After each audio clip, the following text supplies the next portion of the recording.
जय हिंद बच्चों, क्या हाल चाल आप सभी के। उम्मीद करता हूं कि आप सभी लोग अच्छे होंगे। जैसे कि आप सभी लोगों को ये पता चल चुका होगा कि एनसीईआरटी ने अपने सिलेबस को क्या कर दिया है, थोड़ा सा चेंज कर दिया है, यानी कुछ चैप्टरों को उन्होंने क्या कर दिया है, हटा दिया है। तो चलिए हम लोग आज गणित का पहला चैप्टर इसी के क्रम में शुरू करने जा रहे हैं। जो आपका नया जो अभी सिलेबस आया है प्रिंट होकर, उससे रिलेटेड हम लोग शुरू करेंगे, ठीक है।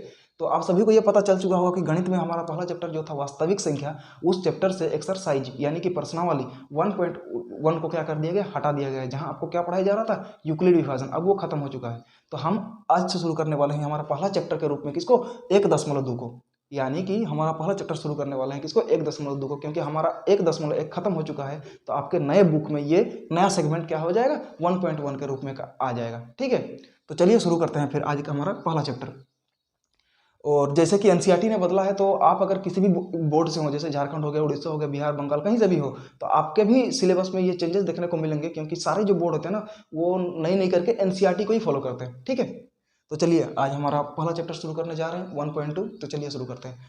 सबसे पहले इस चैप्टर के हमें क्वेश्चन कराने से पहले थोड़ा सा इसके बैकग्राउंड के बारे में जानकारी दूंगा, क्योंकि बहुत सारे बच्चों का क्या होता है ना, बेसिक उतना स्ट्रॉन्ग नहीं हो पाता कि सीधे क्वेश्चन में आएंगे और उसको सॉल्व करके निकल जाएंगे, ठीक है। क्योंकि ये पढ़ने का अप्रोच मुझे नहीं लगता कि बहुत बढ़िया है कि आप सीधे आए, क्वेश्चन बनाए, निकल गए। आपने ना थोड़ा बेसिक्स पढ़ा, ना आपको थोड़ा सा बैकग्राउंड का जानकारी हुआ, तो ये थोड़ा सा एक लॉजिकल पढ़ाई नहीं होता है। तो चलिए थोड़ा सा मतलब पढ़ते हैं और बैकग्राउंड के बारे में सीखते सीखते हम लोग आगे पढ़ेंगे, ताकि क्वेश्चन आपके इजीली सॉल्व हो पाए, ठीक है। तो चलिए शुरू करते हैं।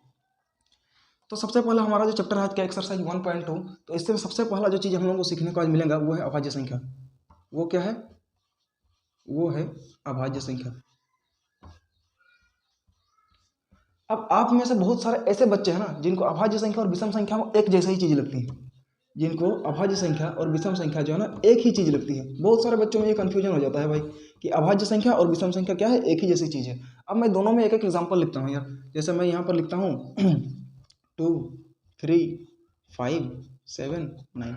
यहाँ भी सेम चीज़ लिखता हूँ 2, 3, 5, 7, 9। मैंने दोनों जगह दो चीज़ लिखी। अब देखो यार, अभाज्य संख्या की अगर बात करो, विषम संख्या, सबसे पहले विषम संख्या की बात करते हैं। तो विषम संख्याएं वे संख्याएं होती है ना जो दो से विभाजित ना हो, यानी कि ऐसी संख्याएं जो दो से भाग नहीं जाए, तो उसको हम लोग क्या बोलेंगे, विषम संख्या। जैसे अगर मैं बात करूँ 2, तो 2 तो भाग चल जाएगा 2 से। अगर मैं 2 को भाग करता हूँ 2 से, तो ये तो भाग चल जाएगा, ये तो भाग चल जाएगा भाई, यानी कि ये संख्या क्या है, विषम संख्याएं नहीं है। वैसी संख्याएं विषम संख्या होती हैं जो 2 से भाग नहीं जाए, जैसे 3 हो गया, 5 हो गया, 7 हो गया, 9 हो गया, ठीक है, यानी कि 2 के पहाड़ा में नहीं आएंगे। लेकिन अभाज्य संख्या के मामले में थोड़ा सा जो मामला है ना भाई, उल्टा है। उल्टा मतलब नहीं, अलग है। जैसे विषम संख्या से रिलेटेड जो है ना, ये थोड़ा सा अलग है। अब देखो, अभाज्य संख्या का मतलब वो वैसी संख्याएं को हम लोग रखते हैं, अभाज्य संख्या में वैसी संख्याओं को रखते हैं जो खुद एक से और खुद स्वयं से भाग जाए, सिर्फ और सिर्फ अपने से और एक से भाग जाए, और किसी भी संख्या से नहीं। जैसे मैं अगर 2 को लेता हूं, तो 2 को अगर मैं भाग करना चाहूं, तो ये सिर्फ और सिर्फ 1 से जाएगा, ये 1 से पूरा पूरी भाग चल जाएगा, और सिर्फ स्वयं से, खुद यानी कि 2 सिर्फ 2 से, तो ये खुद से भाग चला जाएगा। यानी कि हमको क्या पता चल गया कि अभाज्य संख्याएं वे संख्याएं होती हैं जो खुद से और 1 से पूरा पूरी भाग चल जाए। और दुनिया में ऐसी कोई संख्या नहीं है जो 2 को दूसरा किसी से भाग कर दे। 3 नहीं है, 4 नहीं है, 5 नहीं है, 10 नहीं, 15 नहीं, 20 नहीं, कुछ नहीं है। 2 को भाग देने के लिए आपको सिर्फ 2 चीज़ों की जरूरत पड़ेगी, और 1 है और वो कितना है, 2 है, उसके अलावा और कुछ नहीं। यानी कि इसका मतलब थोड़ा इसको ऐसे समझते हैं कि अगर हमें 2 को लाइफ में अगर आगे जाके तोड़ना पड़े, अगर इसको तो खंड करना पड़े, तोड़ दें इसको, तो ये 2 हिस्सों में टूटेगा भाई, 2 हिस्सों में टूटेगा, सिर्फ और सिर्फ 2 हिस्सों में टूटेगा। वो क्या होगा, पहला तो 1 होगा, और दूसरा क्या होगा, खुद स्वयं ही होगा। यानी कि अभाज्य संख्याएं वैसे संख्याएं, अब दूसरा तरीके से इसको देखते हैं कि अभाज्य संख्याएं वैसे संख्या भी होती हैं जिसको अगर हम तोड़ें तो वो सिर्फ 2 हिस्सों में टूटेंगे, और पहला हिस्सा तो 1 होगा और दूसरा हिस्सा क्या हो जाएगा, खुद स्वयं वही खुद हो जाएगा, संख्याएं खुद ही हो जाएंगी। तो उम्मीद करता हूं आपको अभाज्य संख्या और विषम संख्या में अंतर समझ में आया होगा। अब देखो यहाँ पर मैंने 9 लिखा है, अब देखो मैंने यहाँ पर 9 लिखा है, तो क्या 9 सिर्फ और सिर्फ एक और खुद से ही भाग जाएगा? देखो 1 से तो भाग चला जाएगा, ये 9 में यहाँ लिखता हूँ, तो 1 9 जा 9, ये तो मामला खत्म है। आपने कहा, फिर मैंने कहा भाई ये तो खुद स्वयं से भी जा ही रहा है, स्वयं से भी जा ही रहा है, स्वयं से जा रहा है। लेकिन भाई मैंने क्या कहा था कि जो संख्या एक से जाए और स्वयं से जाए वो संख्या अभाज्य संख्या कहलाती है। तो क्या 9 अभाज्य संख्या है? अरे नहीं भाई, 9 तो 3 से भी जाएगा ना, 9 तो 3 से भी जाएगा ना,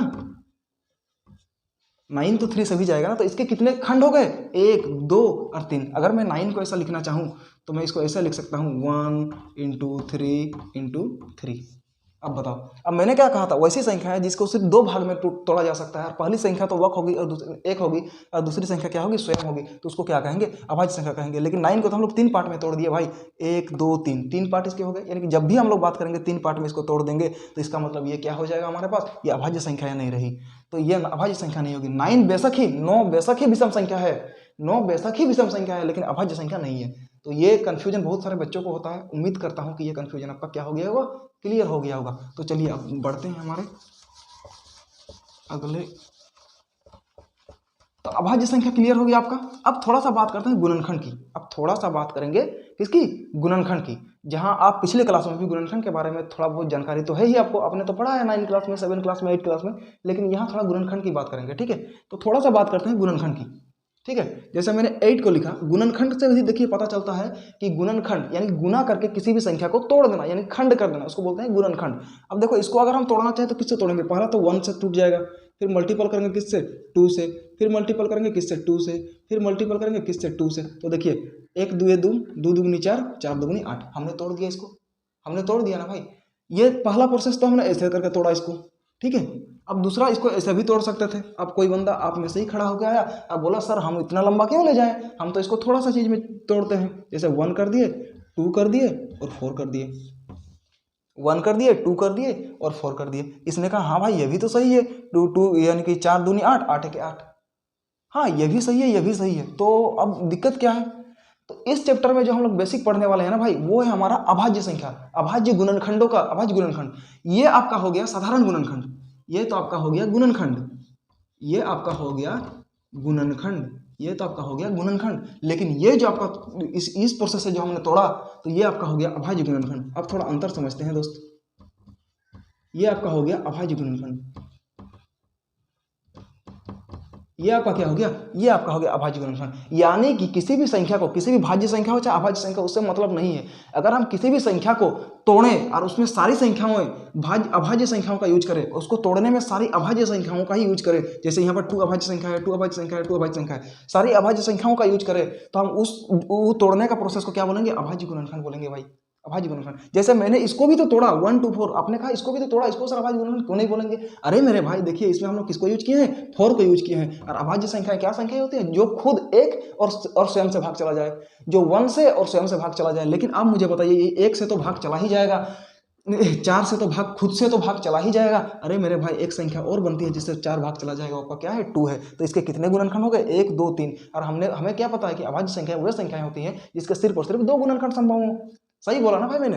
अब देखो, ये तो आपका गुणनखंड, ये तो अभाज्य संख्या नहीं हुआ, ये तो आपका भाज्य संख्या हो गया। तो हमने क्या कहा कि अभाज्य गुणनखंड वो संख्याएं होती हैं जिसमें केवल और केवल हम अभाज्य संख्याओं का यूज करें, केवल और केवल हम अभाज्य संख्याओं का यूज करें, उसको क्या बोलेंगे, अभाज्य गुणनखंड बोलेंगे। ये आपका गुणनखंड हुआ, लेकिन अभाज्य गुणनखंड नहीं हुआ, क्योंकि हमने एक क्या कर दिया, भाज्य संख्या का यूज कर दिया।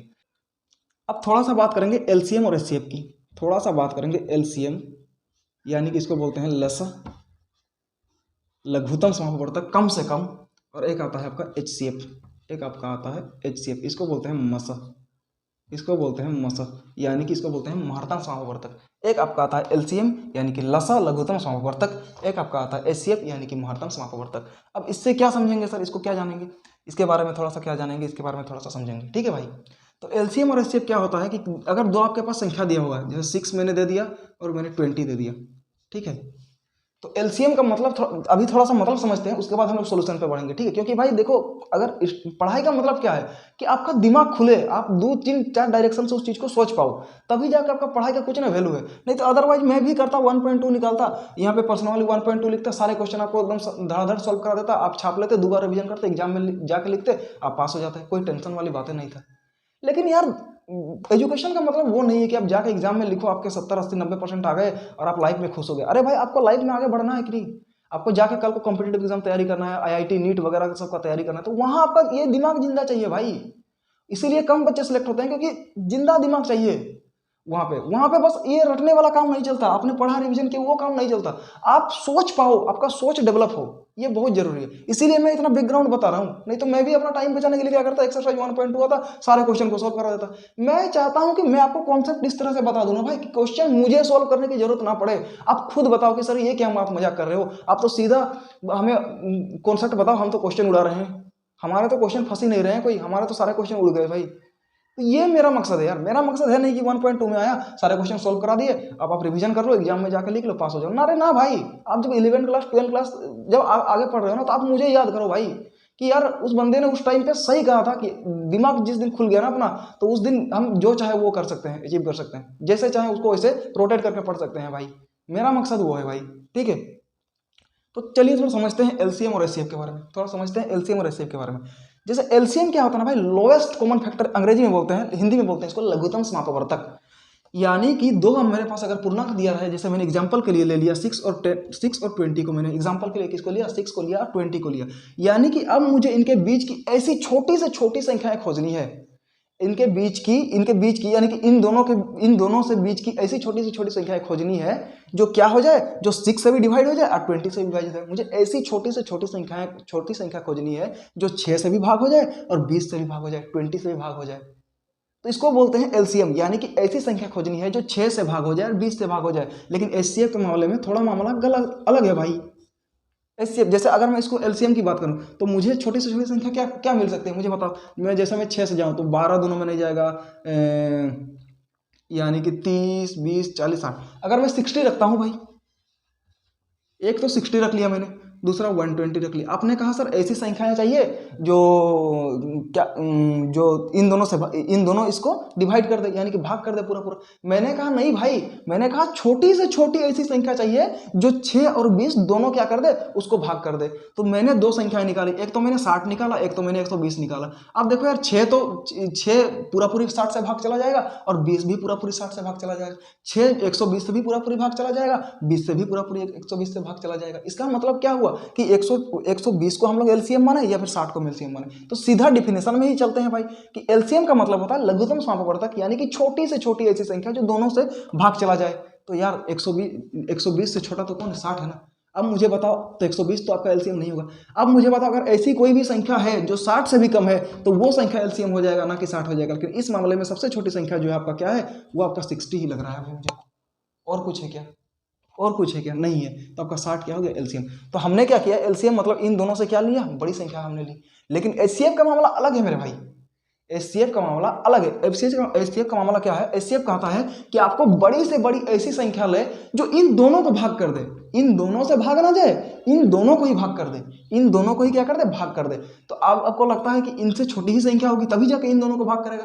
अब यार एक से तो सब चला जाएगा, एक से तो सब चला जाएगा, लेकिन कहा गया जैसे एक में अगर करूँ तो एक 6 से एक जो अगर कहूँ तो ये 6 को भी भाग कर देगा और 20 को भी भाग कर देगा, यानी कि एक एचसीएफ हो सकता है। आपने कहा हो सकता है भाई, पता नहीं। लेकिन अब 2 को बात करो तो 2 भी दोनों को भाग कर देगा, 2 3 6, 2 10 20, 2 भी पूरा पूरी भाग कर दे रहा है। 3 नहीं करेगा, 4 नहीं करेगा, 5 नहीं करेगा, 6 नहीं करेगा। और 6 इसीलिए नहीं करेगा क्योंकि अब हम लोग आगे नहीं जाएंगे 6 के आगे, क्योंकि एचसीएफ का मतलब होता है हाईएस्ट कॉमन फैक्टर, यानी कि बड़ी से बड़ी ऐसी संख्या जो इन दोनों को भाग कर दे, इन दोनों को भाग कर दे, इनसे भाग ना होए भाई। एलसीएम का मामला है कि इन दोनों इसको भाग करें, लेकिन एचसीएफ का मामला है कि ये जो संख्या है हमारी एचसीएफ बनेगी, इन दोनों को भाग कर दे। मामला समझ आ रहा है, थोड़ा सा कंफ्यूजिंग है बट समझना बहुत जरूरी है भाई। तो अब देखो यार, 6 के आगे नहीं जाएंगे क्योंकि छोटी ही संख्या होगी, ये तो पता चल गया, क्योंकि 6 से बड़ी तो हो नहीं सकती। अब देखो 1 हो सकता है, 2 हो सकता है, दोनों भाग जा रहे हैं। एक भी 6 को और 20 को डिवाइड कर रहा है, 2 भी 6 को और 20 को डिवाइड कर रहा है। तो अब यार हम लोग एचसीएफ किसको ले भाई, फिर हम वही बोलेंगे, आपको डेफिनेशन में जाना होगा। महत्तम समापवर्तक, बड़ी से बड़ी, जैसे यहाँ पे छोटी से छोटी था, यहाँ पे क्या है, बड़ी से बड़ी संख्या है। तो बड़ी से बड़ी में क्या आ जाएगा, एक तो आपका बड़ा नहीं हो जाएगा, 2 बड़ा हो जाएगा। अब 2 ही इसका क्या हो जाएगा, उत्तर हो जाएगा मेरे भाई। एचसीएफ क्या हो जाएगा, 2। तो आप थोड़ा दिमाग खोलो तो इसको ऐसे भी समझ सकते हो। चलिए एचसीएफ एलसीएम समझ लेते हैं। अभाज्य गुणनखंड हमने क्या कर लिया, समझ लिया। अब थोड़ा सा एग्जांपल और क्वेश्चन पे आते हैं भाई, जो आपके एग्जाम में क्या किए जाते हैं, पूछे जाते हैं, ठीक है। तो थोड़ा समझते हैं अभाज्य गुणनखंड विधि के द्वारा, अभाज्य गुणनखंड विधि के द्वारा इसको सॉल्व करने का तरीका सीखते हैं, ठीक है। अब जैसे मेरे पास 2 संख्याएं हैं, मैंने 6 को लिया और 20 को लिया। अब हमको निकालना है एलसीएम और हमको निकालना है एचसीएफ, किस विधि के द्वारा, अभाज्य गुणनखंड विधि के द्वारा। तो सबसे पहले तो 6 का अभाज्य गुणनखंड निकालेंगे। 6 का अभाज्य गुणनखंड निकालने का तरीका क्या है, अगर किसी बंदे को नहीं आता तो यहाँ पे 6 कर लो और इसको भाग दे दो। बस एक चीज का ध्यान रखना भाई कि आप जिससे भी भाग दे रहे हो ना, वो संख्या आपका क्या होनी चाहिए, अभाज्य होनी चाहिए, क्योंकि बात किया जा रहा है यहाँ पर अभाज्य गुणनखंड की, ठीक है भाई। चलो तो सबसे पहले यहाँ पर आते हैं यार, और सबसे पहला जो हमारा आएगा 2 ही आएगा। तो 2 3 6। और उम्मीद और कोशिश करना भाई कि ये जो छोटी से छोटी के साथ शुरू करो, ऐसा नहीं कि डायरेक्ट 3 में आ जाओ सॉल्व कर दो, ऐसा नहीं, छोटी से छोटी। तो आप देखो यार यहाँ पर 3 करते हैं, क्या आ जाएगा 1 आ जाएगा, यानी कि 2 और 3। इसको जो भाग करने के लिए हमारे पास क्या क्या नंबर है, ये 1 है, ये 2 है और 3 है। अब देखो इसको मैंने अभाज्य हिसाब से तोड़ दिया, 3 दूनी 6, 6 के 6। किसी को कोई दिक्कत तकलीफ तो नहीं। अब बात करते हैं 20 की। अब बात करेंगे 20 की। अब थोड़ा बात करते हैं 20 की। तो 20 की बात करेंगे तो देखो भाई 20 को तोड़ने का तरीका क्या है। बहुत सारे बच्चों को दिक्कत होता है कि इसको तोड़ेंगे कैसे सर। अरे भाई सिंपल जाओ ना, अभाज्य संख्या चुनो, सबसे छोटी क्या है 2 है, 2 से शुरू करते हैं। तो 2 10 20, फिर 2 से शुरू करते हैं, 2 पंचे 10, फिर 5 से शुरू करते हैं, 5 एकम 5। तो मेरे पास क्या आ गया, 1 आ गया, 2 आ गया, 2 आ गया और क्या आ गया 5। मैंने इसको सीरीज में अरेंज कर दिया भाई, 1 2 2 5। ठीक है, यानी कि 20 को अगर मैं अभाज्य गुणनफल करूँ तो 1 2 2 5 आएगा। गुना करके देख लो, 5 दूनी 10, 10 दूनी 20, 20 एक 20। इसको चाहो तो मैं ऐसा भी कर सकता था, इसको चाहूँ तो मैं ऐसा भी कर सकता था, 10 दूनी 20। लेकिन इसमें एक दिक्कत हो जाएगा भाई, क्योंकि 10 एक अभाज्य संख्या नहीं है। 10 के एक से ज़्यादा एक और 10 के अलावा और भी सारे क्या है गुणनखंड है, जैसे 1 हो गया, 2 हो गया, 5 हो गया। तो 10 आपका अभाज्य संख्या नहीं होगा, तो अभाज्य गुणनखंड नहीं कहलाएगा। तो ये तो मामला खत्म है यहीं पे। अब समझते हैं यार इन दोनों में, चलिए अभाज्य गुणनखंड हमने कर लिया, अब एलसीएम और एचसीएफ निकालेंगे कैसे। अब दिक्कत है कि एलसीएम और एचसीएफ निकालेंगे कैसे दोस्त। ये एलसीएम और एचसीएफ का मामला निकालेंगे कैसे दोस्त। तो इसका एक ही तरीका है भाई एलसीएम और एचसीएफ निकालने का। अब देखो सबसे पहले एलसीएम निकालते हैं, तो एचसीएफ निकालते हैं। ठीक है, तो एचसीएफ जो होता है ना भाई, दोनों संख्याओं का अवयनिष्ठ, दोनों का अवयनिष्ठ संख्या होता है। दोनों का उभयनिष्ठ, उभयनिष्ठ का मतलब हो जाता है कॉमन नंबर। दोनों का उभयनिष्ठ संख्याओं का गुणनफल हो जाएगा। और दोनों संख्याओं का उभयनिष्ठ संख्या का क्या हो जाएगा, दोनों का उभयनिष्ठ संख्या का गुणनफल हो जाएगा। इसका मतलब हमें एक ही समझ में आ गया कि दोनों में जो कॉमन होंगे, उभयनिष्ठ का मतलब होता है कॉमन, यानी कि दोनों में जो समान होंगे। जैसे इसमें भी 1 है, इसमें भी 1 है, यानी कि ये दोनों क्या है कॉमन है। इसमें भी 2 है, इसमें भी 2 है। अब ये दोनों क्या कॉमन है, क्या इसमें 3, इसमें 3 है, नहीं है, तो बाकी क्या है कॉमन नहीं है। तो हमें को पता चल गया कि दोनों अभयनिष्ठ संख्याओं का गुणनफल, यानी कि जो कॉमन नंबर है उनका गुणनफल, जैसे 1 कॉमन है और 2 कॉमन है, इन दोनों का गुणनफल। अब मेरा निकल के क्या गया 2। यानी कि एचसीएफ को हमने कैसे कैलकुलेट किया, यह तरीका हमारा है, दोनों का जो कॉमन नंबर है उन दोनों का गुणनफल ही तो एचसीएफ कहलाता है भाई। अब एलसीएम क्या करेंगे, अब एलसीएम क्या करेंगे मेरे दोस्त, एलसीएम का क्या करेंगे। तो एलसीएम का करना यही है, जो हमारे पास अभयनिष्ठ संख्या पहले से तो थी, जैसे 1 और 2 तो कॉमन है, तो इन दोनों को तो लिखेंगे, जैसे 1 लिखा मैंने और 2 लिखा, यानी कि इन दोनों का मामला तो खत्म कर दिया। इसका मामला मैंने खत्म कर दिया, इसका मामला मैंने खत्म कर दिया। अब मेरे पास कुछ संख्याएं बची भी हैं, जैसे जो कॉमन है सबसे पहले कॉमन पॉइंट को लिख देते हैं गुना करके, 1 और 2 को लिख दिया। अब मेरे पास बचा क्या है भाई, अब मेरे पास जो बचा है ना उसको धड़ाधड़ गुना में लिख देते हैं, कोई टेंशन वाला बात नहीं, इसमें कुछ करना नहीं। जैसे मेरे 3 है, 2 है, 5 है, तो सीधा मैं करता हूँ 3, फिर मैं करता हूँ 2, फिर मैं करता हूँ 5। अब कैलकुलेट थोड़ा करते हैं, 5 दूनी 10, 10 तीन 30, 30 दूनी 60, 60 की 60। ये आपका एलसीएम कितना निकल गया, 60 निकल के आ गया। एचसीएफ आपका निकल के आ गया 2, एलसीएम आपका निकल के आ गया 60। यानी कि एचसीएफ तो वही संख्याएं हो जाती हैं जो दोनों में क्या हो कॉमन हो, उनको क्या कर देंगे एचसीएफ। और एलसीएम की अगर मैं बात करूँ तो वे संख्याएं हो जाएंगी, पहले तो कॉमन का गुणनफल तो होगा, जो कॉमन है उसका गुणनफल तो होगा, बाद बाकी जो भी शेष बचा हुआ है ना उनका भी गुणनफल क्या कर देंगे, तो हमारा क्या निकल के आ जाएगा एलसीएम। उम्मीद करता हूँ ये यहाँ तक मामला आपका क्लियर हो चुका होगा। ठीक है भाई। अच्छा, अभी जैसे हमने कैलकुलेट किया भाई, जैसे 2 और 60 का हमने जो कैलकुलेट किया, 2 और 60 का जो हमने एलसीएम निकाला, तो एलसीएम हमारा कितना निकला, एलसीएम हमारा कितना निकला था 60 निकला था। और एचसीएफ की अगर मैं बात करूँ तो एचसीएफ का क्या निकला था 2 निकला था। किसी को कोई दिक्कत दर्द तकलीफ तो नहीं। ये 2 और 60 नहीं, 6 और 20 था। संख्याएं क्या थी, ये 6 था और ये क्या था 20 था। यानी कि 6 और 20 का जब हमने एलसीएम निकाला था हमारा 60 निकला, लेकिन एचसीएफ निकाला था हमारा 2 निकला। अब एक चीज करके देखते हैं यार, पहले तो ये पहली संख्या जो हमारा है फर्स्ट नंबर जो है, ये हमारा फर्स्ट नंबर है, मल्टीपल करते हैं सेकंड नंबर के साथ, बराबर क्या होता है एलसीएम, बराबर क्या होता है देखते हैं। तो पहला संख्या दूसरा संख्या, यानी कि पहला संख्या हमारा क्या है 6 है, दूसरा संख्या क्या है हमारा 20 है। अब इन दोनों को अगर मैं गुना कर दिया तो कितना निकल गया 6 दूनी 12, 6 दूनी 12, यानी कि 120 निकल के आ रहा है। ठीक है, अब एक तरफ हम क्या करते हैं ना भाई, एलसीएम और एचसीएफ को गुना करते हैं, तो एक तरफ निकल के आ जाएगा एलसीएम इंटू एचसीएफ।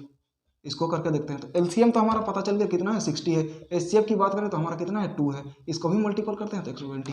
अरे यार ये तो कमाल हो गया, ये तो कमाल हो गया, धोती फाड़ के रुमाल हो गया। कैसे कि यार मतलब फर्स्ट संख्या और दूसरी संख्या, यानी कि पहली संख्या और दूसरी संख्याओं का गुणनफल जो है वो एलसीएम और एचसीएफ के गुणनफल के बराबर है मेरे भाई। एक कंक्लूजन देखो कितना बढ़िया निकला यहाँ से हम लोग बहुत कुछ आगे करेंगे भाई, इसीलिए ये पढ़ाना बहुत जरूरी था।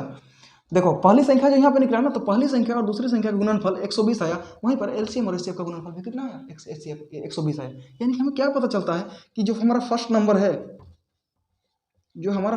और सेकंड नंबर का जो गुणनफल है, यानी गुना करने पर वो किसके बराबर आ रहे हैं भाई, एलसीएम के बराबर आ रहे हैं और एचसीएफ के बराबर आ रहे हैं। मजा आ गया कि नहीं बोलो? कॉन्सेप्ट मजा आया भाई? कॉन्सेप्ट देख के मजा आया? ये कहाँ से आया? सीधे मैं अगर लिख देता ना फर्स्ट संख्या सेकंड संख्या एलसीएम एचसीएफ, आपको नहीं समझ आता भाई, फिर वही वाला आपका याद करने वाला कॉन्सेप्ट बन जाता। याद कराना ही नहीं चाहते, सीधे बताऊंगा ना कहाँ से आया, सीधे दिखा रहा हूँ ना कहाँ से आया ये कॉन्सेप्ट। बुक में तो लिखा हुआ है लेकिन बताया नहीं किधर से आया। ठीक है, तो यार देखो पहली संख्या और दूसरी संख्या का जैसे आप गुना करोगे ना, तो वो एलसीएम और एचसीएफ के बराबर हो जाएगा। लेकिन यहाँ पे एक दिक्कत है भाई, ये दो संख्याओं के लिए ही वैलिड है, दो संख्याओं के लिए वैलिड है। जैसे अगर मैं तीसरी संख्या को दे दूं 6 दे दूं 20 दे दूं और 60 दे दूं, तो अब आप ये मामला नहीं कर सकते, ऐसा नहीं कर सकते कि पहली संख्या गुना तीसरी संख्या, पहली संख्या दूसरी संख्या और तीसरी संख्याओं का गुणनफल भी क्या होगा, एलसीएम एचसीएफ। तब वो मामला गड़बड़ा जाएगा, तब नहीं भाई। जब आपके पास दो संख्या दिया हुआ हो, तो पहली संख्या और दूसरी संख्या का गुणनफल जो है वो एलसीएम और एचसीएफ के क्या हो जाएगा, बराबर हो जाएगा। ठीक है भाई, तो आज के लिए इतना ही क्लास रहने देते हैं भाई। तो इसके बाद जब हम अगला क्लास करेंगे ना, तो सारे क्वेश्चनों को उड़ा रहे होंगे, चैप्टर्स वाइज जो सारे क्वेश्चन हमारे हैं ना उसको उड़ा रहे होंगे। और ये मेरा गारंटी है भाई, अगर आप एक बार कॉन्सेप्ट के साथ किसी चीज़ों को पढ़ते हो ना, तो फिर आपके लिए कोई बोर्ड मायने नहीं रखता कि आप झारखंड बोर्ड से हो, बिहार बोर्ड से हो, यूपी बोर्ड से हो, फिर कहीं कहीं से भी हो, वो मायने नहीं रखता। फिर आपका मायने रखता है कि आपको कॉन्सेप्ट अगर पता है इस चैप्टर से रिलेटेड, अभाज्य संख्या पता है, उससे एलसीएम एचसीएफ पता है, तो आप कोई भी बुक उठा लो, कोई भी बोर्ड को उठा लो, आप सीबीएसई का उठा के देख लेना भाई। अगर आप हिंदी मीडियम से ना, सीबीएसई का उठा के देख लेना, आपसे क्वेश्चन सोल्व हो रहे होंगे। बशर्ते यही है कि आपको कॉन्सेप्ट पता हो। कॉन्सेप्ट नहीं पता है तो फिर भाई आप वही 4-5 सवालों में अटक के रह जाओगे, उसमें भी कंफ्यूजन होता चला जाएगा। ठीक है, तो आज मैंने बताया यार कि एलसीएम एचसीएफ कहाँ से बन रहे हैं, कैसे क्वेश्चंस उसमें पूछे जा रहे हैं, अभाज्य गुणनखंड क्या है, गुणनखंड क्या है। तो चलो कल हम लोग मिलते हैं किसमें, हमारा प्रश्न वाली 1.2 में, जहाँ पर हम क्या करेंगे, कल क्वेश्चन को सीधे सॉल्व करेंगे। आज हमने सारे कंसेप्ट पढ़ लिए, कल क्वेश्चन को सॉल्व करेंगे। ठीक है, तो चलिए मिलते हैं फिर हमारे अगले क्लास में।